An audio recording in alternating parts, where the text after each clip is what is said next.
Hai, kami dari Nueva. Gua Riko di vokal. Gua Ervan di gitar.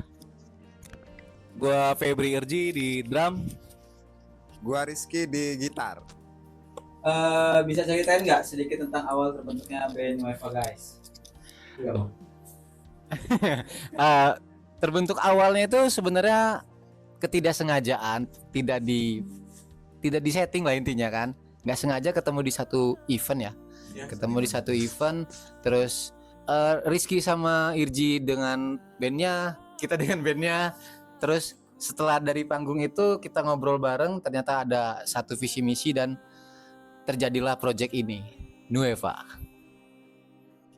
Udah nih ya, pertanyaan kedua nih. Dari mana asal nama band kalian dan apa maknanya guys? Kasih tau aja. Wah, Izzy, Izzy. Tahu ya? Kalau Nueva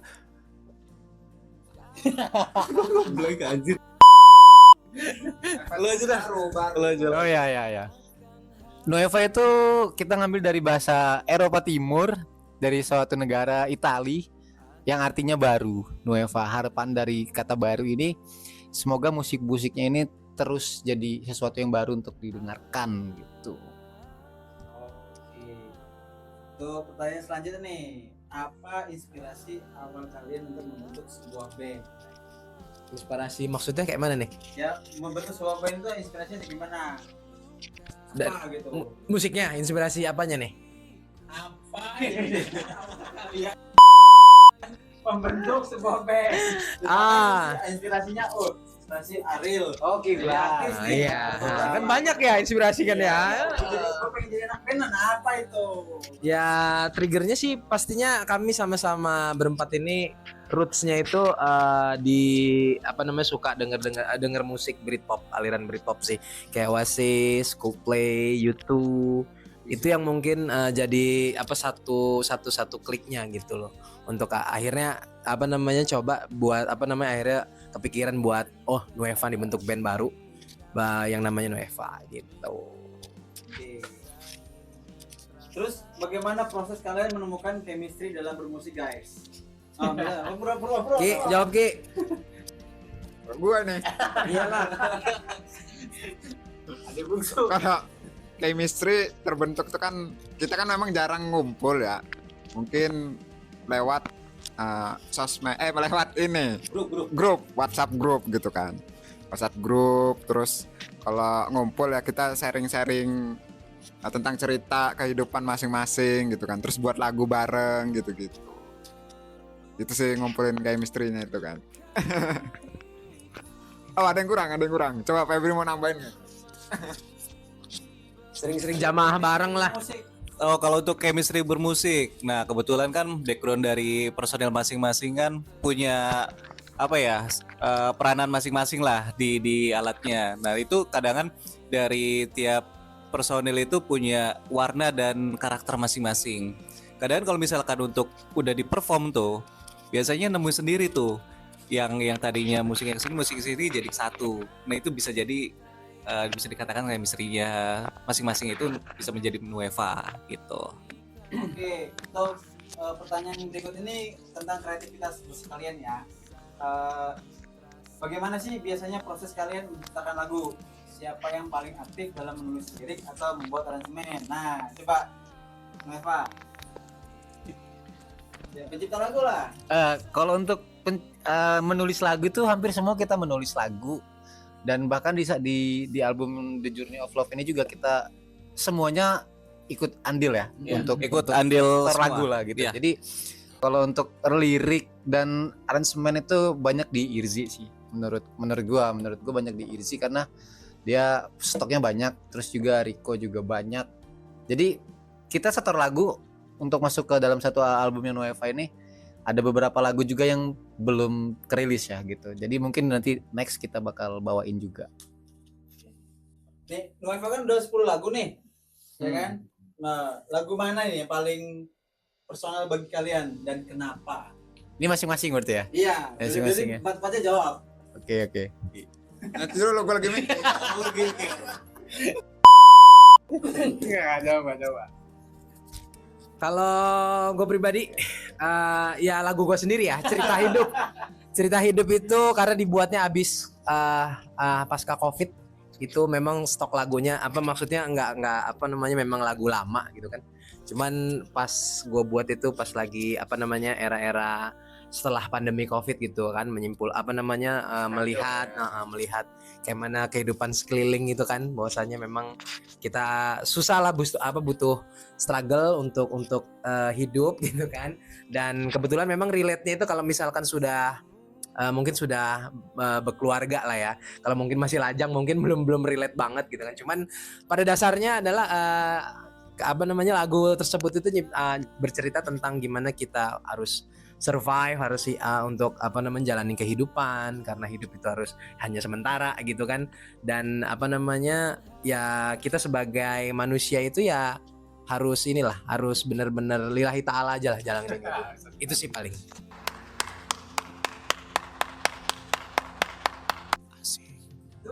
Si Rizky tadi udah mau Oke. Iya, boleh. Kayaknya udah dapet gitu kan. Oke. Gue sebenarnya suka lagunya si Irji sih. Yang Hus itu. Lah ya, itu lagu lagu Irfan. Salah bro. Itu salah. Ulang ini, ulang ya. Ulang. Gue sebenarnya lagunya Bang Erpan gue yang Hus itu. Karena ya pokoknya Hus lah gitu loh. Iya. Nah, yang gue benci ada. Ini sorry ya Bang. Gua benci banget lagu lo judulnya bentar. Lihat dulu. Iya, untung ada contekan. Karena kamu tempatku pulang. Karena apalagi di lirik pertamanya itu. Di antara ribuan cinta yang datang, Nah, dirimu memilih aku. nah itu karena gue bukan pilihannya gitu. Iya. Oh my god. Iya. Oke. Apa? Kalau gua sih Hari Tanpamu ya, lagu gua sendiri gitu. Karena dari background lagu itu pun juga memang apa ya, relate banget di gua. Itu gue bikinnya tulisnya waktu pas subuh-subuh, waktu pas mau berangkat kerja lah. Intinya itu salah satu lagu yang memang gue bikin serius gitu. Beberapa lagu yang ditulis itu sedikit ada menghayalnya, tapi kalau untuk di lagu Hari Tanpamu itu pure relate, keluhan lah gitu, keresahan gitu. Irzi. Apa ya gue ya? Kalau gue sebenarnya sih kalau di albumnya Journey of Love itu ada 2 lagu sih yang menurut gue tuh di gue banget lah. Aku sama satu aja. Oh 21 aja ya, nggak bisa nih nego nih. Oh Persona. Ya termasuk di lagu gue sendiri yang judulnya Ku Masih Banyak Waktu, karena itu tulisan gue yang bener-bener relate dan terjadi pada diri gue sendiri sampai si doi ngambek. Berarti posesif aja. Iya. Ya kurang lebih kayak gitulah. Jadi gua kasih bumbu-bumbu sedikit lah untuk mantepin liriknya kan. Jadi selama ini kan kalau misalkan ada seseorang yang waktunya kurang untuk pasangannya, bisa dengerin tuh lagunya Ku Masih Banyak Waktu. Anjay. Dengerin ya. Ini Nueva ini kan genrenya musiknya tergolong unik nih ya. Apa yang jadi alasan memilih arah musik seperti itu guys? Kalau kita terkait genre ya, sebenarnya ada beberapa teman-teman musisi yang bilang kalau Nueva itu di Britpop, ada juga yang dibilang di alternatif, ada yang di power pop juga gitu. Jadi sebenarnya musik yang kita buat itu seketemunya ide di ketika produksi gitu sih.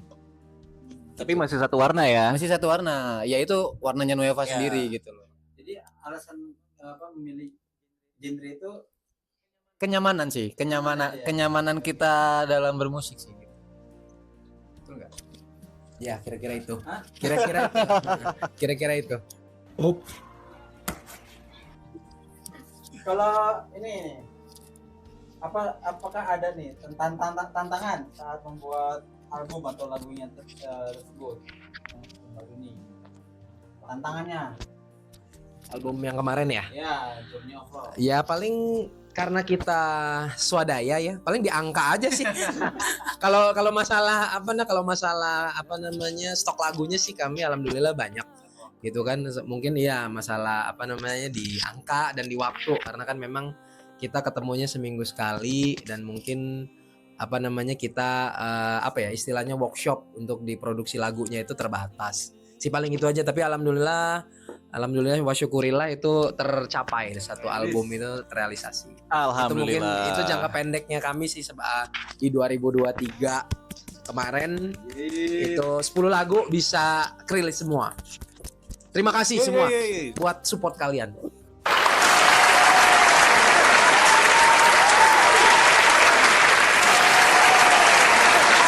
Oke, nih untuk pertanyaan selanjutnya, ada nggak sih pesan khusus yang ingin kalian sampaikan lewat karya-karya kalian? Iya sebenarnya kalau untuk pesan khusus itu tergantung pendengarnya ya, menangkapnya tuh sesuai kerilitan hidupnya masing-masing sih sebenarnya. Kalau untuk dari kaminya membuat karya itu ya atas dasar pengalaman, keresahan gitu tuh. Kayak contoh tadi lagunya Irzi kan, Aku Masih Banyak Waktu itu relate-nya dia ketika menjalani hubungan gitu kan, ditambah dengan bumbu. Terus juga ternyata Rizky suka dengan lagu Hush gitu kan. Ya itu mungkin pesan khususnya ya untuk Rizky, untuk contoh-contoh kayak orang kayak Rizky nih. Ya dapat banget sih gua gitu dengan lagu Hush gitu. Pada saat ini situasinya. Nggak tahu. Iya. Kan nggak mungkin. Harus bangkit lah gitu. Jadi harus ada happy ending ya kan? Ya. Kan nggak mungkin sad ending mulu. Tapi ke Jambi. Cukup ya, cukup. Ada. Jangan spoiler. Ini tentang penampilan dan live and fans ya. Nih, apa momen manggung paling berkesan sejauh ini guys? Oh di ini di mana? Beranti. Lupa, Di Beranti tuh. Kenapa tuh berhenti? Kenapa? Panggung paling besar, Panggung paling besar. penonton paling rame, ya kan? Kira-kira berapa tuh orangnya tuh? Audiens ya? Oh 5.000 ya, kurang lebih ya? 10. Oh 10.000. Oke dikali 2 ternyata guys ya. Nah itu kalau menurut gua itu ya. Jadi itu paling berkesan sih. Jadi lagu kita itu didengerin banyak orang lah gitu kan, secara langsung Alhamdulillah. gitu kan. Kalau misalkan di medsos mungkin kan udah sering gitu. Cuman kalau yang langsungnya itu sih gua ngerasain di Beranti.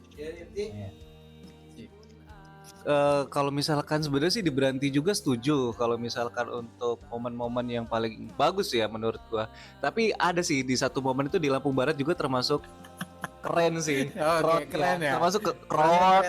Keren ya. Abis itu juga memang momennya asoy. Ya. Pokoknya momennya dapet lah di Ada sana. momen lucunya juga itu. Oh iya, itu yang gua pernah gue lupain. Mungkin teman-teman dari personil pada tahu tuh.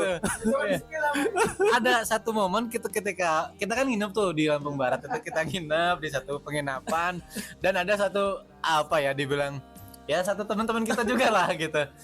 Kru kita juga Oh kru ya. Ya, kru Kita kita. sebut aja Mawar lah ya. additional satu. Oh di channel ya, oke. Memutuskan untuk abis ini gue udahan. Oh gitu. Ya itu hiatus dah dia. Intinya di beliau ini ke toilet dan toiletnya tuh pecah coy. Roboh. Aduh kacau sih. Klosetnya roboh ya gitu lah ya. Udah kebayang lah kira-kira gimana. Akhirnya ganti. Enggak dong, gue yang ngomong sih. Aman. Dan itu gue bahas panjang jalan. Abang di mana? Untuk paling berkesan ya. Paling berkesan itu ketika main di Kota Bumi sih. Mobile State bareng dengan coklat kita di Kota Bumi itu Ada yang lucu juga gitu. apa ya? Ada satu yang gak pakai kacamata. Ada yang nyengir ya? Oh, iya. Ya, karena panas banget ya. Kebetulan kita main kedapatan di jam Sore ya? lah ya, habis asar jam-jam 4:30 itu kita main. Dan memang cuacanya tuh yoman banget lah gitu kan. Terus Sunset cuman kita kedepanin. ya kedepanin sunset lah. Kedepanin Intinya matahari. di momen itu kenapa paling berkesan karena kita ketemu dengan musisi-musisi yang ada di Lampung Utara, terus juga kita bisa kenal juga dengan teman-teman coklat kita juga di sana ya, nambah relasi lah intinya gitu. Kalau untuk crowded nggak terlalu crowded karena itu acaranya memang intimate di situ, teman-teman komunitas aja gitu. Jadi Niko pergi. Iya, yang pertama, pasti yang pertama. Yang pertama kita apa geprek apa di Lampung Pos itu ya? Pokoknya itulah, pokoknya Lampung Pos ya. Yang pertama ya di Lampos ya. Itu memang ya pertama aja maksudnya Nueva benar-benar manggung perform gitu dan ya alhamdulillah apa namanya terrealisasi juga gitu kan manggungnya. Di Lampos kayaknya Lampos. Oh, bukan karena ada basis itu. Bukan. Bukan. Memang apa namanya ya terlepas dari itulah pokoknya itu manggung pertama. Manggung pertama pasti kan itu seru karena ibaratnya kayak fondasi kita lah gitu kan untuk kedepannya gitu. Itu sih paling. Oke, pertanyaan selanjutnya ya. Gimana sih reaksi kalian saat pertama kali lagu kalian itu dinyanyikan balik oleh fans atau penonton? Seneng lah pastinya. Apa ya? Ya itu tadi bahwasanya kita kan ngeluarin sebuah karya, ngarang sebuah lagu itu kan untuk ke pendengar juga gitu. Tapi kalau misalkan penggemar itu notice, ya berarti ya misi kita itu sukses, bahwasanya tersampaikan gitu pesan kita, dia attach nih sama lagunya, approach kita gitu, pendekatan kita terhadap orang-orang itu pada ini nih lagu ini kena apa di gua nih kayak contohnya tadi kayak Rizky tadi gitu kan, lagu ini nih di dia banget gitu apa gimana gitu kan, itu dari segi personil sendiri kita internal ya, apalagi kalau orang lain mungkin ya kedepannya semoga masih terus bisa menginspirasi sih lewat karya-karyanya Nueva. Irji. Nah, dan kalau gue sih jujur Li, ada satu momen waktu itu dilempar ke radio TikTok dan kebetulan lagi diputer di lagu itu dan gue nongol tuh di room itu. Kebetulan pas di lagu single terakhirnya Nueva atau lagu ke-10 Nueva. Aku kira ya. Aku kira ada bagian ref yang host atau pembawa acaranya sudah hafal di lagu itu. Wow. Dan gue di situ gue terharu. Baru kali ini dan lagu baru host itu udah hafal dan gue di situ terharu banget. Jujur li gue excited lah dengan hal-hal itu. Makanya dari sini gue makin seneng, makin semangat untuk berkarya lagi. Gitu sih kalau dari gue. Gue ya. Iya. Ini udah ada. Reaksi ya. Reaksi pertama tentunya seneng ya. Apalagi lagunya dibuat beda gitu dari aransemen aslinya yang sebelumnya gitu kan. Itu suatu kebanggaan tersendiri sih, apalagi dinyanyiin sama orang lain gitu ya, yang kita mungkin nggak kenal gitu kan. Dia bisa, berarti kan pesan kita nyampe gitu, dan lagu kita itu mewakili isi hati dia, mungkin pengalaman dia gitu. Itu sih kalau gue reaksi. Kalau untuk reaksi pribadi ketika lagu kita didengar ataupun di cover lagi dengan teman-teman di luar Nueva itu ya, yang pertama kita bangga lah, gitu kan. Sebelumnya juga ucapin terima kasih untuk teman-teman yang ada di TikTok lah intinya ya. Ya. Sejauh ini TikTok membantu kita banget untuk Sebagai wadah ya? Iya, sebagai wadah. Teman-teman Nueva dan Nueva Licious, anjay Nueva Licious.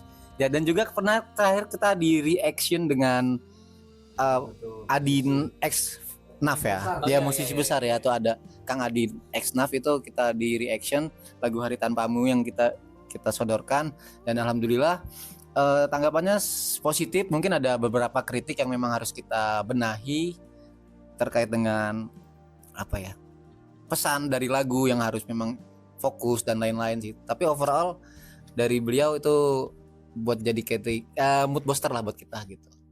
Overall gitu. Nah, untuk pertanyaan selanjutnya nih, seberapa besar peran fans dalam perjalanan musik kalian? Bisa banget. Paling besar malah gitu. Paling besar karena kalau nggak ada fans ya, aku bilangnya nggak fans sih, gue bilangnya CS ya, teman lah ya. CS tahun 90-an Rizky, CS, Irji gitu.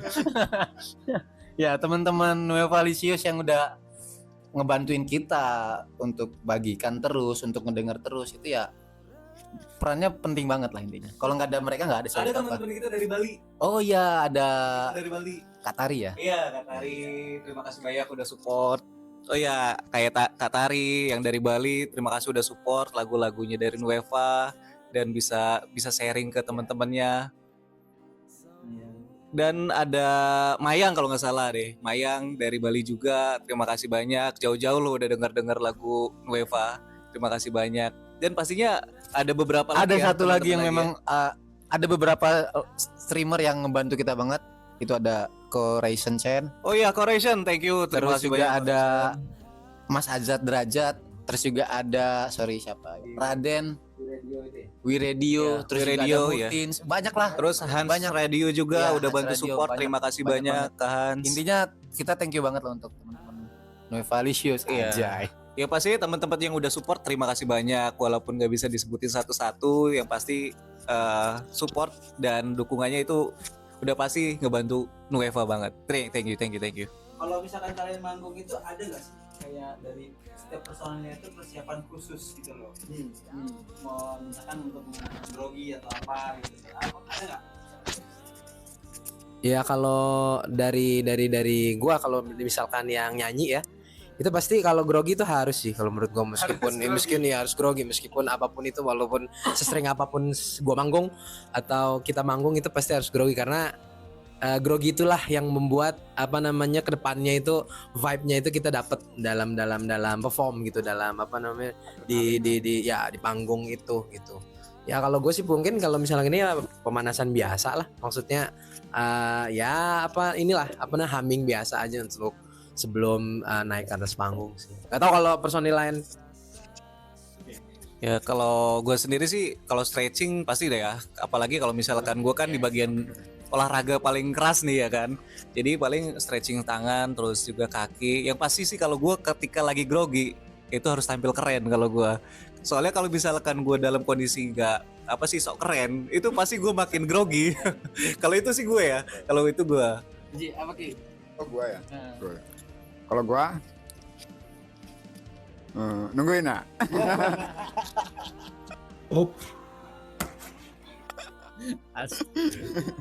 Kalau gua biasanya sih ini dulu strumming, terus senam jari dulu lah gini biar lemes gitu kan. Ya. Oh iya. Ganti senar gak?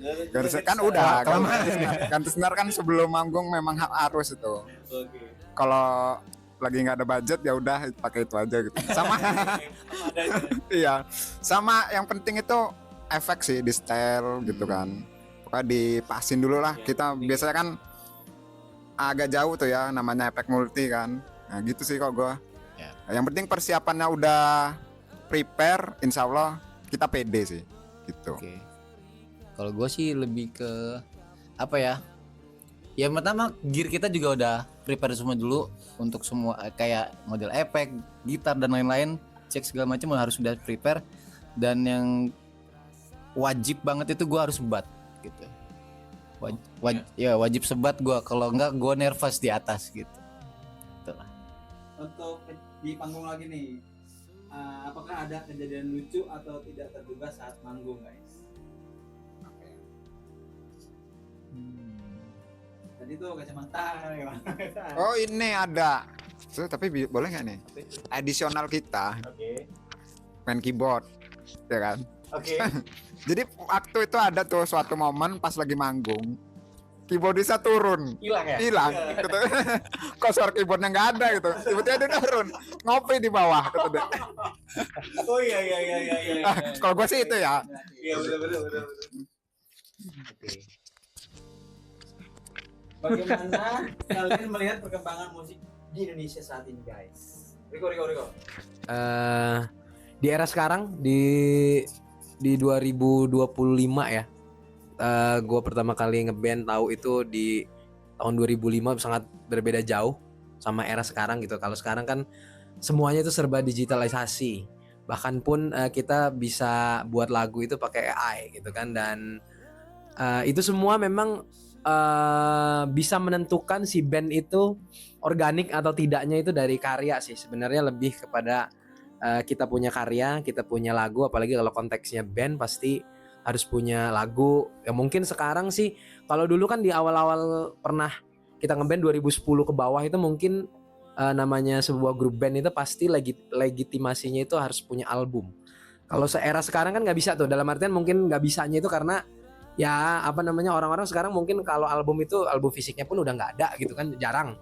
Sekarang paling single by single gitu kan, dan semua mungkin platform bisa dirilisnya itu di sosmed, di berbagai sosmed sangat terbuka sekali gitu. Itu sangat-sangat beda. Cuman Yang membedakan mungkin apa ya, kalau dari segi sound mungkin soundnya lebih update yang di era-era sekarang sih, dan sekarang banyak musisi-musisi Indonesia yang bagus-bagus luar biasa gitu, nggak ya, untuk referensi kita juga lah, bahkan di Lampung tempat kita sendiri juga banyak yang bagus-bagus gitu. Itu sih paling. Oke, terakhir guys, apa mimpi terbesar band ini ke depannya? Untuk mimpi terbesarnya sih, kita harapannya lagu-lagu kita laris di industri di Indonesia, banyak pendengarnya, banyak streamernya, jadi bisa jadi apa ya, panutan ataupun jadi sebuah band yang eksis lah di Indonesia khususnya. Bagaimana kalian menjaga semangat dan bersama di tengah kesibukan masing-masing? Yang pastinya kalau untuk gue sendiri dan teman-teman sih, komunikasi, terus juga menghandle dari waktunya, sama yang pastinya ngulik. Karena ngulik itu salah satu alat untuk mempersatukan komunikasi. Iya, supaya itulah ya jadinya ya. Oke, terakhir ya, apa pesan kalian untuk musisi baru mulai band? Gimana? Gue ya, kalau yang baru mulai itu banyak-banyak berkarya gitu lah, terus Banyak istighfar juga Boy. ya banyak istighfar juga, terus tujuan mungkin ya, tujuan berkarya itu kemana gitu kan, mungkin itu. Jadi tujuannya harus dimantepin, satu visi misi, apalagi band ya, band itu banyak kepala loh, bingung kan kalau misalkan satu kepala maunya ke sini mau ke sana, beda-beda apa visi misi kan kadang. Nah itu harus disatuin dulu tuh tujuannya, baru yang penting banyak berkarya, terus sering-sering sharing lah sama teman-teman band gitu. Nah gitulah, mungkin ada tambahan nih. Udah, kata penutup aja dari Kata hari ini. Oh ya, Nueva mau ngucapin terima kasih untuk semua support system yang selama ini dalam Nueva dari 2023 ya guys. Ya, Mulai terbentuk, mulai produksi lagu, terus akhirnya sampai di titik ini kita sudah menghasilkan satu album musik studio, ada 10 lagu, 10 single, dan bisa kalian nikmati semua. Dan sekali lagi kita berempat berterima kasih untuk kalian semua gitu kan, yang sudah mendukung, dari keluarga, kemudian mungkin personil yang telah mendahului kami. Terima kasih semuanya. Kemudian label kami Remedia Record, Vmotion, Kiat Suara juga gitu, Sayap Musik, banyak kita ini labelnya, alhamdulillah banyak orang baiknya yang bantu Nueva sih. Itu paling lebih dan kurangnya kami semuanya minta maaf apabila ada salah-salah. Iya ya. Semoga Nueva tetap terus produktif, Amin. tetap berkarya terus, tetap yang tadi dibilang satu visi, satu misi. Bahwasanya kita buat band ini kan memang tujuannya adalah industri, dalam artian kita untuk mengubah nasib kita ya guys ya. Semoga sampai detik ini masih sama visi misinya. Ya paling itu aja. Jangan lupa untuk dengerin terus karya-karya dari Nueva. Semoga berkenan dan semoga nyaman di kuping, sopan di telinga, dan enjoy Nueva lah ya. Selalu enjoy Nueva. Enjoy Nueva. See you.